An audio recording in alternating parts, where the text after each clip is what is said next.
দেখো বন্ধুরা, চলে আসলাম তোমাদের সামনে একের গ নম্বর অঙ্কের সমাধান নিয়ে। তো একের গ নম্বর অঙ্কে দেখো এখানে দুইটা বিন্দু দেওয়া আছে। আমাদের প্রথমেই ক খতে কিন্তু দুইটা বিন্দুর মধ্যবর্তী দূরত্ব বের করতে বলতেছিল। তো দুইটা বিন্দুর মধ্যবর্তী দূরত্ব যদি আমাদের বের করতে হয়, তাহলে সেক্ষেত্রে সূত্রটা আমরা জানি। সেই সূত্রটা হচ্ছে কি বলতো, রুট ওভার পুরাটা x2 minus x1 whole square plus y2 minus y1 whole square.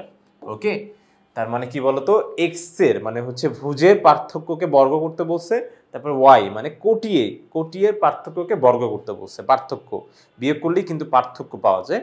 তো বর্গ করে তোমার হচ্ছে যোগ করে পুরোটার উপরে রুট করে দিলেই আমরা কিন্তু আমাদের কাঙ্ক্ষিত উত্তর পেয়ে যাচ্ছি। ওকে, তাহলে সেক্ষেত্রে আমি এটাকে ধরে নিতে পারি আমার x1, এটাকে ধরে নিতে পারি আমি y1। কারণ কেন বলতো, এই যে দেখো একটা বিন্দুর স্থানাঙ্কে সবসময় এই যে ভুজ মানে প্রথমটা হয় x এর মান, পরেরটা হয় কি বলতো y এর মান। কখনই কিন্তু এটা হবে না, এটা x1 এটা x2 এভাবে কিন্তু লেখা যাবে না। সবসময় প্রথমটা হবে x1 মানে x এর মান, পরেরটা হবে হচ্ছে y এর মানটা। ওকে, তো সেই জন্য এটাকে যেহেতু x1 y1 শেষ, তাহলে এটাকে আমি x2 y2 ধরে নিতে পারি। ওকে, আর এখানে একটা ব্যাপার লক্ষণীয়, সেটা হচ্ছে কি, এর আগে আমাদের যে সমাধানগুলো করছি সেখানে আমাদের সংখ্যা দেওয়া ছিল, এখানে আমাদের চলকের মান দেওয়া আছে। তাতে কি কোনো কিছু যায় আসে না, জাস্ট সূত্র এইভাবেই হবে আর এইভাবে মান বসবে। ওকে, তাহলে সেই ক্ষেত্রে দেখো আমি যদি x2 মাইনাস x1 করি, x2 মাইনাস x1, তাহলে কি হচ্ছে বলো তো, এই যে দেখো x2 মাইনাস x1 তাহলে কি b মাইনাস a, এই দেখো b মাইনাস a, দেখো সেটাই কিন্তু হয়েছে, জাস্ট বিন্দুগুলো বসানো হয়েছে।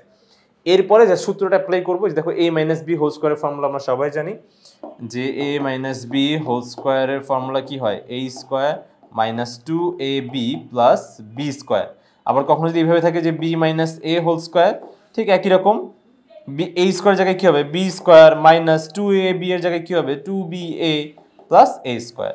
ওকে, তাহলে দেখো এই যে এখানে a মাইনাস b হোল স্কোয়ারের ফর্মুলা অ্যাপ্লাই করছি, আর এখানে b মাইনাস a।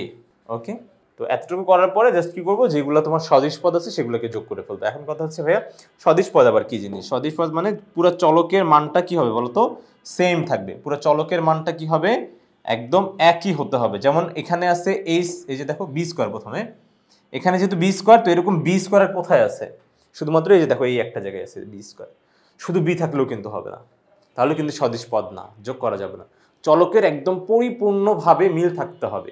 যদি দুইটা বি থাকে তাহলে তোমার ওই আরেকটা পদেও দুইটা বি থাকতে হবে, তিনটা বি থাকলে তিনটা বি, বা সাথে যদি একটা এ থাকে তাহলে ওই পদেরও সাথে কিন্তু এ থাকা লাগবে।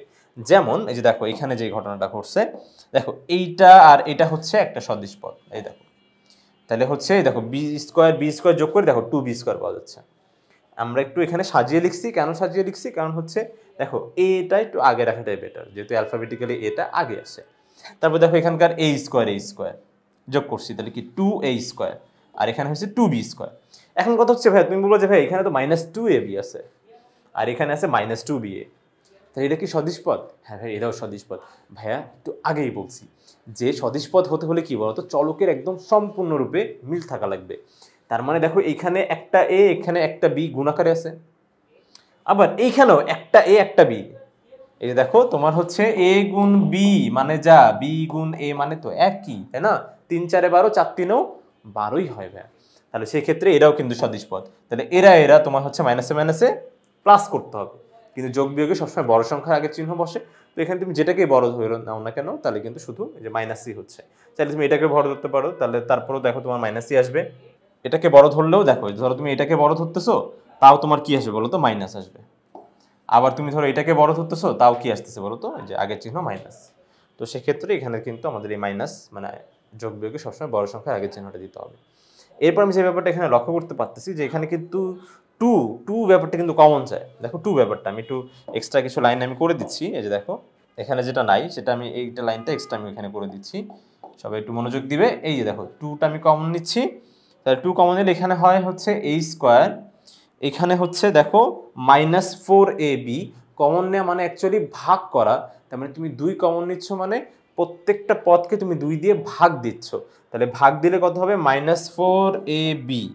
এটাকে যদি 2 দিয়ে ভাগ দাও তাহলে 2, দেখো কাটাকাটি, এখানে 4 আর 2 কাটাকাটি, তো এখানে থাকবে কি 2, তাহলে কি হচ্ছে -2ab। ওকে, তারপরে এখানে দেখো এই যে দেখো এখানে 2b স্কোয়ার, তো 2b স্কোয়ার থেকে যদি 2 দিয়ে ভাগ দাও তাহলে থাকবে কি শুধু b square plus b square. আশা করি তোমরা বুঝতে পেরেছো। কমন নেওয়া মানে সবসময় মনে রাখবে যে কমন নেওয়া মানে অ্যাকচুয়ালি ভাগ করা। তাহলে যেটা আমি কমন নিচ্ছি সেটা দিয়ে প্রত্যেকটা পদকে আমাকে কি করতে হবে, ভাগ করতে হবে। ওকে, এরপরে দেখো, তাহলে দেখো এটা কিন্তু একটা সূত্র পড়ে গেছে, a square minus 2ab plus b square. কিসের সূত্র বলো তো? ওই যে a মাইনাস বি হোল স্কোয়ারের সূত্র। তাহলে দেখো এখানে আমি এই যে a minus B whole square লিখে দিছি। এখন দেখো রুট কিন্তু দুইটার উপরেই আছে, আর এটা সূত্রে পড়ছে বলে এখানকার 2 কি থাকবে না? 2 কিন্তু অবশ্যই থাকবে।